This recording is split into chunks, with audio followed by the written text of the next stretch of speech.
Hi viewers, welcome to my channel. So ఈరోజు మన spicy బౌల్లో మనం చేయబోయే రెసిపీ కడాయి పనీర్. సో చాలా టేస్టీగా, చాలా స్పైసీగా ఉంటుంది. సో స్పైసీ లవర్స్ ఎలా చేయాలో నేర్చుకుందాం. సో ముందుగా మనం కడాయిలో ఒక 10 ఎండుమిర్చి, ఒక 2-3 దాల్చిన చెక్క, స్పూన్ లవంగాలు, 2 స్పూన్ల మిరియాలు, ఒక 4 యాలకులు వేసి బాగా ఫ్రై చేసుకోవాలి.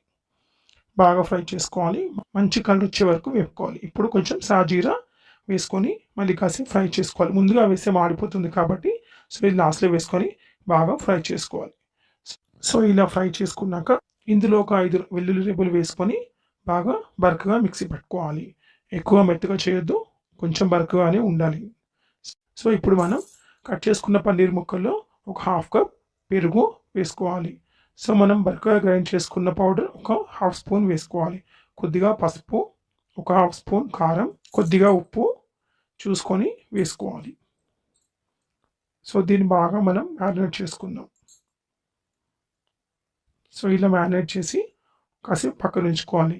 ఇప్పుడు మనం కడాయిలో బటర్ వేసుకొని కాస్త ఫ్రై అయ్యాక కొద్దిగా ఆయిల్ వేసుకొని వేడెక్కనివ్వాలి. అందులో ఒక ఆనియన్స్ వేసుకొని బాగా ఫ్రై చేసుకోవాలి. ఇప్పుడు మనం కొద్దిగా అల్లం వెల్లుల్లి పేస్ట్ వేసుకొని ఫ్రై చేసుకోవాలి. ఇందులో కొద్దిగా ఇందాక రుబ్బుకున్న మసాలా పొడి, పసుపు, కొద్దిగా కారం వేసుకొని బాగా ఫ్రై చేసుకోవాలి. ఇప్పుడు కొద్దిగా ఉప్పు వేసుకొని కొద్దిగా బిర్యానీ ఆకు మరియు స్టోన్ ఫ్లవర్ వేసుకొని బాగా ఫ్రై చేసుకోవాలి.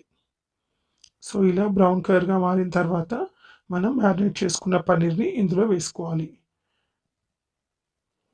సో ఇలా బాగా కలిపిన తర్వాత మూత పెట్టుకోవాలి. సో 5 మినిట్స్ అయ్యాక ఇలా బాగా మగ్గిపోయి ఉంటుంది. సో ఇప్పుడు మనం ఇందాక మిక్స్ చేసుకున్న మనం పౌడర్ ఉంది కదా, దాన్ని బరకగా పట్టుకున్నాం కదా, ఇప్పుడు కొంచెం సాఫ్ట్గా పట్టుకొని సో ఇందులో మళ్ళీ ఆ పౌడర్ మొత్తం వేసేయాలి. సో మసాలా అంతా బాగా మిక్స్ అయ్యేలా బాగా కలుపుకొని మళ్ళీ మూత పెట్టుకోవాలి. సో ఇప్పుడు చూద్దాం. సో మన కడాయి పన్నీర్ రెడీ అండి. సో చాలా టేస్టీగా ఉంటుంది. సో ఇప్పుడు ఇందులో మనం కాస్త కసూరి మేతి వేసుకుందాం. సో రెడీ అండి మన కడాయి పన్నీర్. సో చాలా స్పైసీగా, టేస్టీగా ఉంటుంది. సో మీకు నచ్చినట్లయితే ఈ రెసిపీని ట్రై చేయండి. సో ఎలా ఉందో నాకు కామెంట్ చేసి చెప్పండి. సో మా ఛానల్ లైక్ చేయండి, షేర్ చేయండి అండ్ సబ్స్క్రైబ్ చేయండి. సో ఇంకా కొత్త కొత్త వీడియోస్తో మీ ముందుకు వస్తాం. Thank you.